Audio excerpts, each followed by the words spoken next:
welcome to Conversations with Nicole. Today, my guest is Cyril Prabhu, founder of Proverbs226.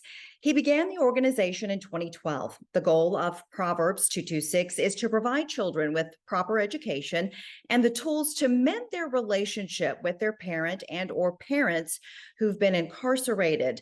The name Proverbs226 comes from the Bible verse, Proverbs226, train up a child in the way that he should go, and when he is old, he will not depart from it. Cyril is also the author of Are You Dancing in the Rain? His podcast is called Be Encouraged. I'm excited to have Cyril on the show today, and this is part 2 of our conversation. But your purpose is to encourage, bring them together. Yeah. Power. Yes. Right.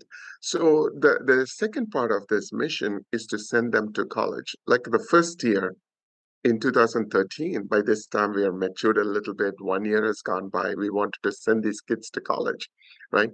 There were 59 kids that were in the age group of like a 15 through 18. And we were making phone calls to these families to find out how we can help them to take them to college. There were, out of the 59 kids, Nicole, 30 were already in prison by the time we called. We were late getting into their life. 19 of them were pregnant, could not go to school or college. And 10 of them were doing 6th and 7th grade when they were supposed to be in the high school. In the first year, we could not even find one kid that we could send them to college.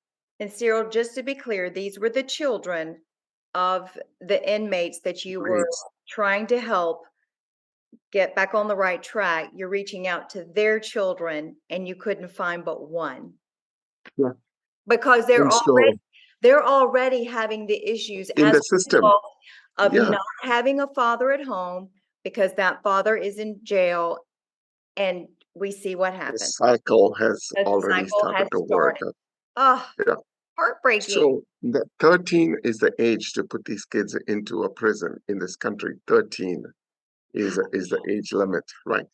And so because of these fathers who washed their children's feet and kept going back into these children, the second year we were able to send 3 kids to college, then 8 kids to college, and 25 kids to college. This year, so far, we have sent 86 children to college or technical school. And in the next 4 years, Nicole, we have close to 2,000 kids that are getting ready to go to college or a technical school or a trade school, right? How did this transformation? I don't do numbers. I'm not a numbers girl, but I understand those numbers. This program works. This program changes lives. Unbelievable. Amen. And even now, we are going through this journey of like prepping these kids. To me, Nicole, those numbers are fine and great, but I'm going after one kid. I'm going after just this one, that I can help and, shape or bring them to the floor so they can be taken out. I would like to set up my mechanic shed right outside the prison walls so I can pull one at a time so we can just hop them out, right? Even though our journey is to go find 1 million children. A lot of times, the hardest part for us is to convince these children to see that there is a hope, there is a difference, there is a change that we can do, right? And so, Cyril, just have to ask, the men, when they hear that their children are going to college, it has to be life-changing for them. It has to be so heartwarming to know, I may have messed up. I'm going to do better. I'm changing my life, even though I'm inside these prison walls. But this program is giving my children a chance at life and a chance to be different. Do they tell you that? Do they tell you how grateful they are? Oh, absolutely. I mean, the fathers inside the prison, one of the things that I've intentionally done, Nicole, from the very beginning is this. If you think about like everybody's life, right? Everyone individually, each of us have a story, Oh, yes. right? Yes. Every one of us have a story. In every one of our story, we are actually the hero of that story. In your story, the heroine happens to have a husband and happens to have a children, but you're always the hero of your story, right? In everyone's life, that's how they see themselves as a hero of their story, right? So when an organization like the Proverbs 226 come into the picture, right, they know very well that they will not be the hero of the story called Proverbs 226. Why? If Proverbs 226 succeeds, then the founder of that organization will actually be the hero of that story, right? If you take a church, right, that's why people would love to write a check to give it to the and put it in the offering plate because they will never be the hero of that story, right? The senior pastor of that church or whoever the founder of that church will be the hero of that story, right? Now, what I have done intentionally from the very beginning, Nicole, is that anyone who touches Proverbs 226 will automatically become a hero of that story. So the fathers feel that they are a hero of this story by sending these school supplies to their children, Yeah. right? The volunteers think that they are the heroes of this story because they are the ones who are touching these school supplies. They are touching these shoes because after they wash their children's feet, we put a brand new shoes on their feet, right? Taking the old stuff out, symbolically taking the past out, because the Bible says in Proverbs 22:6, train up a child in the way he should go, not in the way the father went, not in the way the mother went, in the way he should go. And when he's old, he will not depart from it. And so the volunteers think it's their role to just like help these guys, right? The caregivers, by bringing the children into that room, I make sure they know how they are the hero of this story. We, in fact, have a celebrate event where we celebrate these mothers and these caregivers. I take these caregivers into the prison, right? And I ask these men to wash their feet and honor them for what they're doing to help that child and the family to stay intact. Here's what happened, Nicole. 2 weekends ago, I was in Piedmont Correctional, which is one of the prisons here in near Charlotte. And what touched my heart is this. There was a stepfather who comes in with their teenage boys into the prison, right? Initially, they even asked me, should I allow the stepfather to come in? Because this father is actually facing a stepfather who actually replaced him in Mm. that house with that teenage boy. I'm like, I don't know, kind of a mode, right?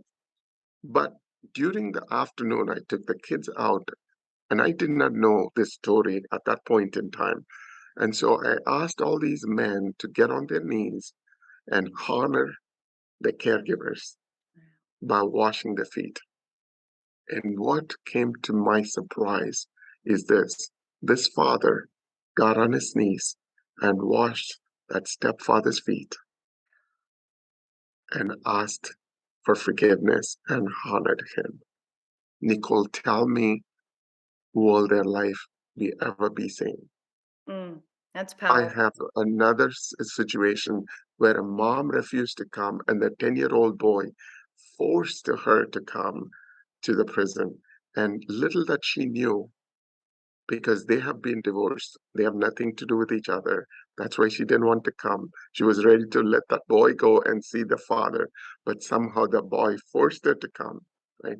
In the afternoon, when that father got on his knees and washed her feet, right, and asked for forgiveness. I do not know what will happen or what happened to their marriage, but surely grace has been introduced into their family. You asked about what makes this difference in this program. These are the kind of stories, Nicole, is so critical to shape the next phase of this journey. People are slowly starting to realize that they are not here to get something out of this program. They're here because they are now part of this program. Yes. When they do these things, they become the hero. So now the officers in the prison, when they see these things, because they cleared them, the security through the security door for them to come, they know they are now part of an eternal change. And so they're the heroes to Yeah. let this thing happen in this case. And so if only we can change our narrative to being a hero, to being a platform, Yeah. we will see life change. Oh, it's beautiful, Cyril. So you are in South Carolina is where you started, Kershaw County. You're in North Carolina. You're in Georgia, I believe. And now you Right. are moving to Texas and hopefully, Virginia, Texas, South Dakota. And the thing is, in South Carolina, where we started this journey. Because, Nicole, at the end of the day, is this working? Or can we measure? Is there an evidence to prove that point, right? In 2012, when we started the journey in South Carolina, the number one employer of South Carolina was Department of Correction. yeah, The largest agency in South Carolina was the Department of Correction, right? Come 2021, the number one state in the country for the lowest recidivism is South Carolina. Nicole, tell me if this program is working or not, right? We've been on the ground, breaking the cycle and breaking the generational curse, breaking the power and the strongholds, right? And South Carolina is the number one state. Now we're moving into North Carolina, but South Carolina, the number of inmates has come down from 26,000 inmates to 15,000 inmates, it's great. Yes. you know? And the number of, there are so many other factors contributes to this thing as well. I'm not saying we are the only ones that did the work, right? But we are definitely kicking and screaming. Well, don't stop. Don't stop. Yeah. Yeah, so we're kicking and screaming in South Carolina. Then North Carolina, also we have done a lot of work too. But even though we have done some work in Texas, we haven't really done a large piece of work in there. So we are starting our journey in Dallas, Texas. Come November 6th, we're kickstarting our journey again in Texas from Dallas. I'm going to Fort Worth. I'm going to Austin. So then the 5, 6 days, I'm just like a traveling through Texas, and I'm taking this now to the colleges. I Yes. want the next generation to pick up and run with this. I want the next generation to know that they have a role to play in this whole thing. I want to cast this vision into their hands so they can pick and run with it. The one thing I know for sure, Nicole, is that I'm not going to be able to go to all the 50 states by just myself. Right. I need to take this and transfer this over to the like-minded people, the churches, the colleges. I've scripted everything into a playbook. I don't have a problem the churches or the colleges or the organizations to take the learnings that we had, what worked and what did not work, Yeah. and then take this so that we can go across this nation and make this as a platform for people to use. That is your message. What is it that you want people to know as you take this message across the country? How can they help you do that? How can they help you achieve that? Number one, they can actually, there are 5 things that they can do. Okay, good. Okay. Number one, they can be praying for this mission because this is such a hard core mission. In fact, they can pray for 3 things.